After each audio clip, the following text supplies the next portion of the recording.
I remember coaching a woman who had just seen a photo of her hand in hand with someone new. Same smile, same look of ease. And she asked me, with tears in her eyes, how does he look so happy while I'm over here falling apart? And maybe you've been there too. That gut-wrenching moment when your heart sinks into your stomach and your mind starts writing a script full of what ifs and should haves, you ask yourself, did I mean nothing? Was it that easy to replace me? But here's what I told her and what I'm going to tell you right now. Getting him back doesn't start with convincing him. It starts with becoming someone he no longer recognizes because you've evolved so far beyond the version he thought he left. Not by playing games, not by pretending, but by shifting your energy in a way that rewrites the story one where you're not just trying to be chosen, you're choosing yourself. And that's when everything changes. There was a time in my early career when I constantly found myself seeking approval, whether it was from mentors, from women I dated, or from people I thought could give me the next opportunity. I didn't realize it then, but I was living reactively, waiting to be chosen, rather than deliberately choosing the life I wanted. It's a dangerous place to operate from, because when your value is dependent on external validation, you become easy to manipulate. You lower your standards.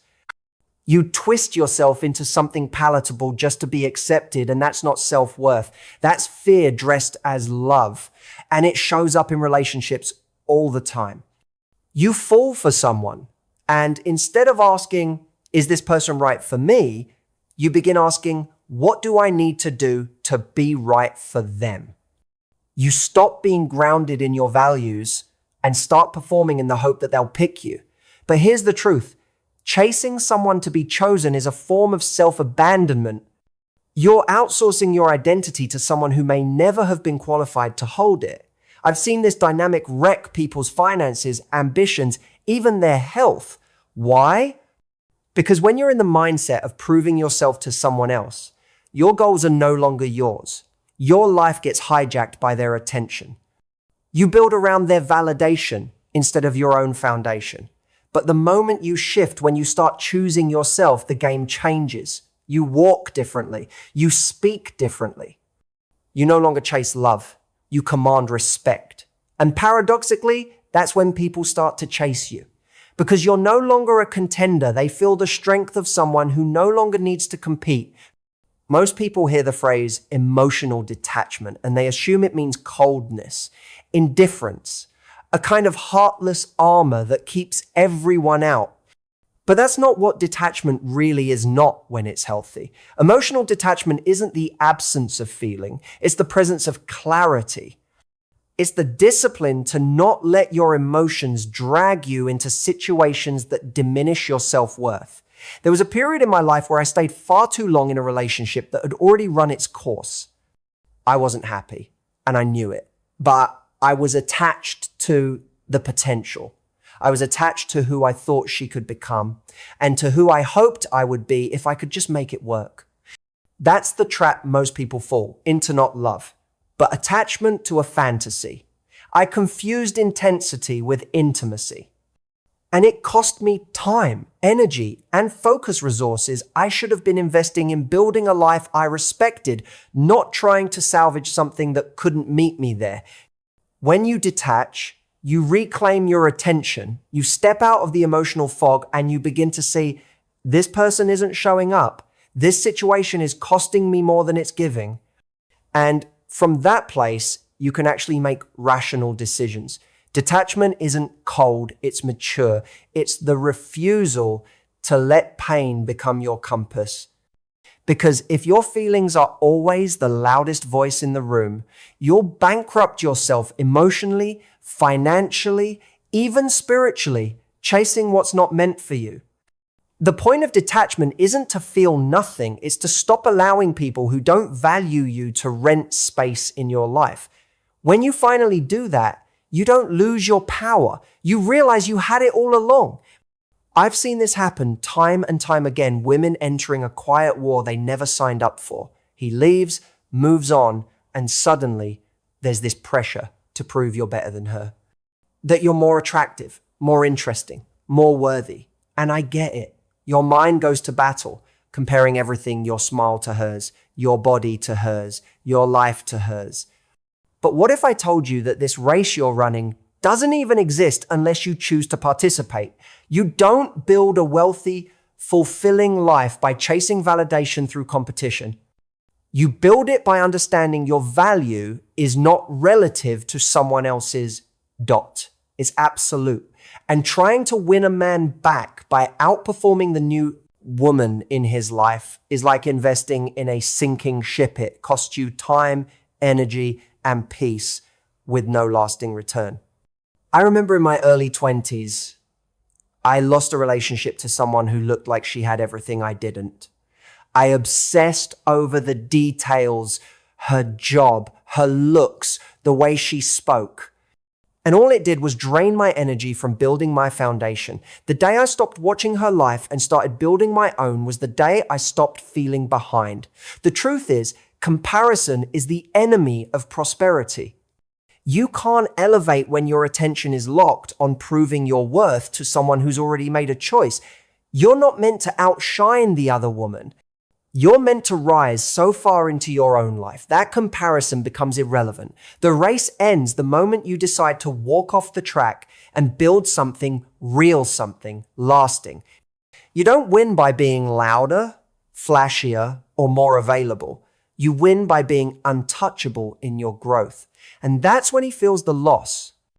There comes a point in every person's growth when they realize that speaking louder doesn't make them more heard.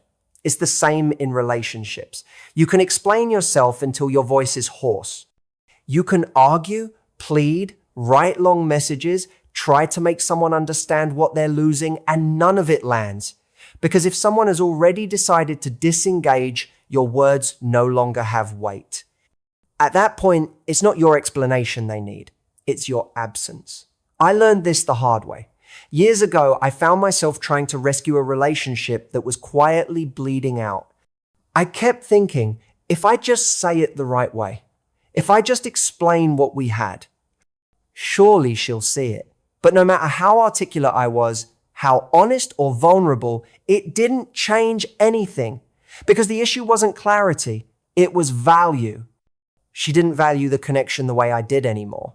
And I had to learn that my worth wasn't in how convincingly I could make a case for myself, it was in what I refused to keep giving away without reciprocity. That's the function of silence, is not manipulation. It's the boundary that says, I will no longer spend energy trying to be heard by someone who isn't listening. Silence gives the other person space to feel what life is like without your emotional labor, your reliability, your presence, and more importantly, it gives you space to stop performing and start investing in the parts of your life that compound over time, your confidence, your discipline, your peace. You don't reclaim your power by talking them into staying. You reclaim it by letting your absence say what your words no longer can. When I was younger, I used to think healing was something you needed to show, that if you were hurting, you had to prove how quickly you could bounce back. You'd hit the gym harder, post the perfect photo, achieve something, win something, anything that said, look at me, I'm doing fine. But that's not healing. That's theater. That's pain dressed up in productivity. Real healing isn't loud. It's not the montage moment with the music playing. It's silent, repetitive, and often deeply unglamorous. It's choosing not to text someone who hurt you, even when your entire nervous system is screaming to reach out. It's sitting with your own disappointment without needing someone else to validate that you were wronged. It's rebuilding your life, not for applause, not for his attention, but because your soul needs a stable home to live in again. There was a time I poured my energy into a relationship that looked beautiful from the outside, but was quietly draining me from within. When it ended, I didn't post about it. I didn't try to win the breakup. I deleted the photos, closed the door, and went inward. And let me tell you, it wasn't pretty. It was early mornings, long walks, books I didn't feel like reading but knew I needed, and brutally honest conversations with myself about why I tolerated so little. That was the revolution, not the comeback people saw. The real change happened in silence, when I decided my peace was worth more than being perceived as okay.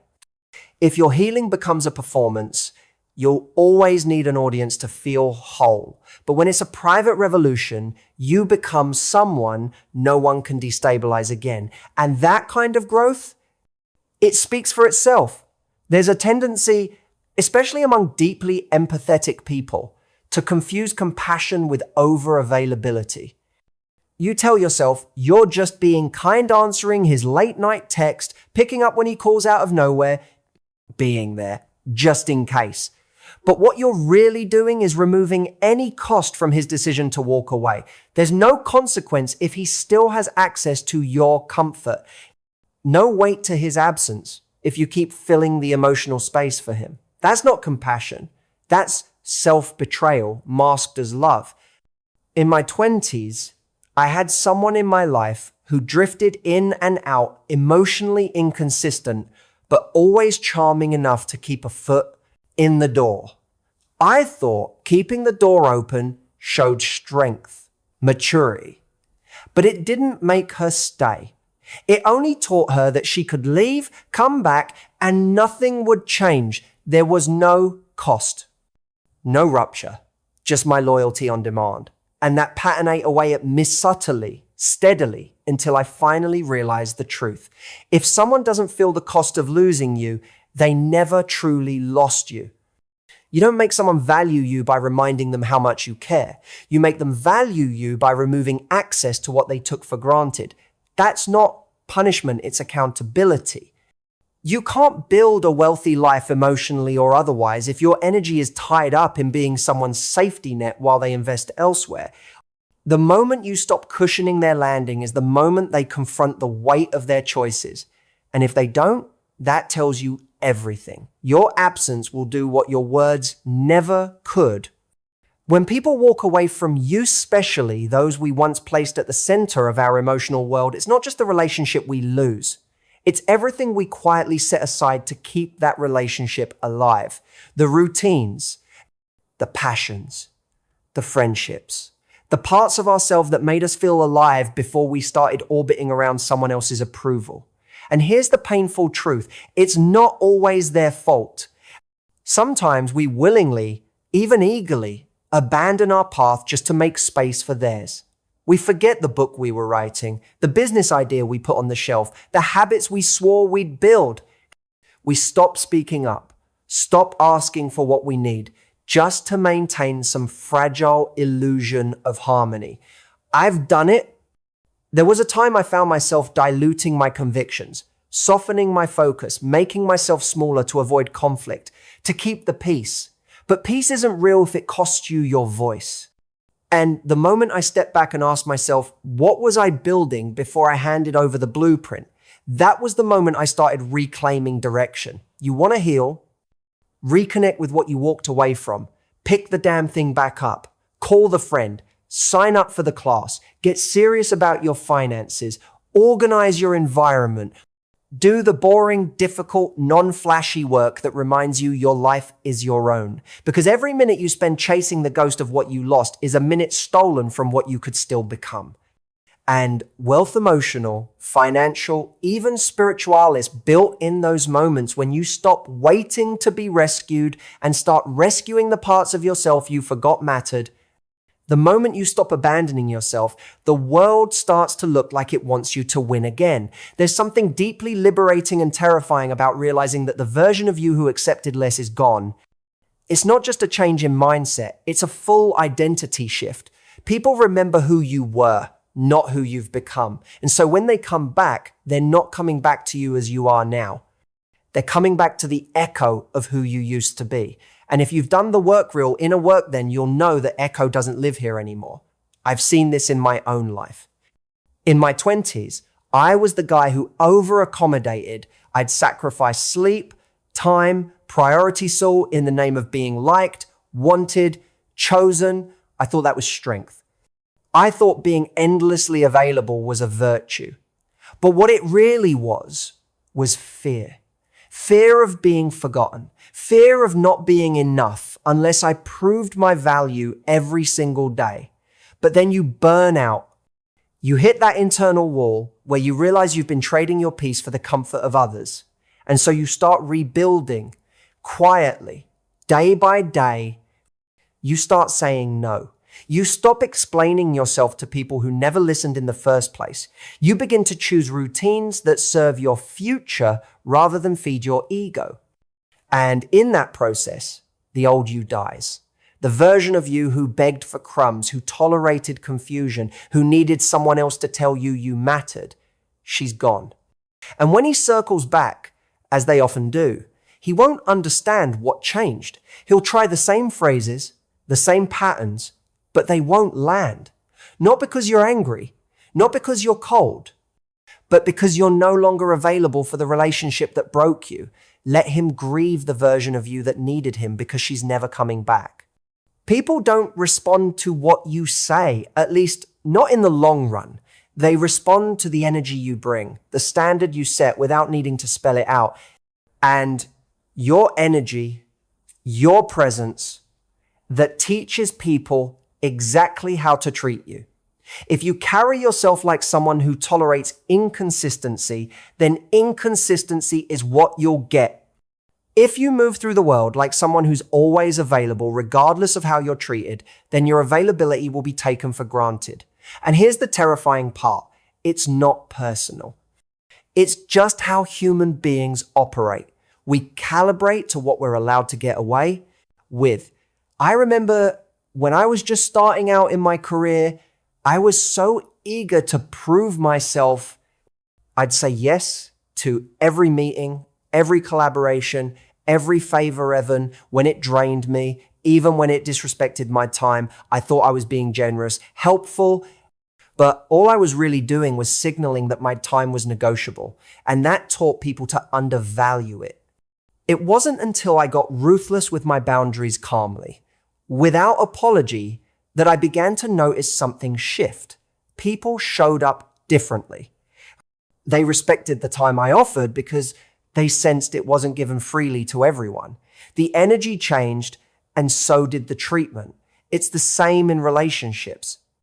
If your presence says, I'll keep showing up no matter how little you give, then you've already set the bar at the basement. But when your energy says, I know what I bring, and I don't bargain with it, suddenly you're not just wanted, you're respected. And that's the foundation for anything worth keeping.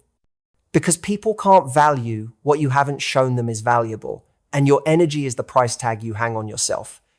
There's an important distinction that most people never make. Allowing someone to miss you is not the same as waiting for them to come back. In fact, the more you wait, the less likely it is they ever return with any real change. Waiting implies stagnation. It places your life on hold.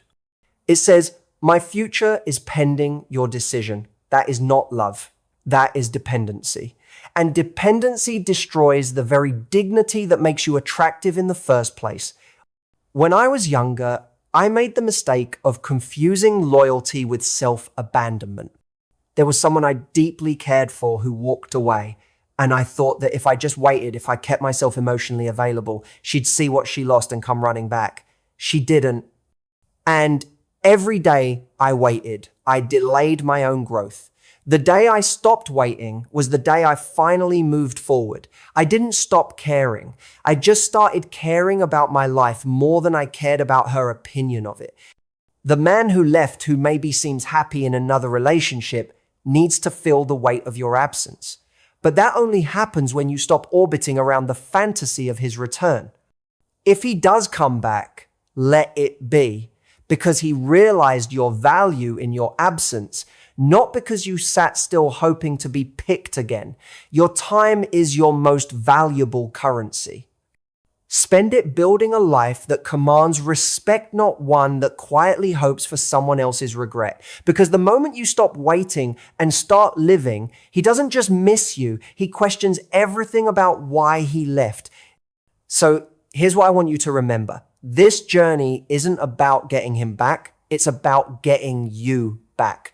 The real you, the one who stopped shrinking, stopped waiting, stopped proving, the version of you who no longer negotiates her worth, in someone else's story. Because if he left, and especially if he moved on quickly, that was never a reflection of your value. It was a reflection of where he was. And you've grown, you've healed, you've reclaimed your time, your energy, your peace. Whether he comes back or not is no longer the prize. The prize is your evolution. The woman you've become in the silence. The way you now walk into a room calm, clear, certain of what she will and will not accept. That's the kind of transformation that doesn't chase love. It attracts it. And not just from him, but from people, opportunities, and experiences that finally match the level you've risen to. So don't move to make him miss you. Move because your future is calling and it's too loud to ignore. He might regret losing you, but you'll never regret choosing yourself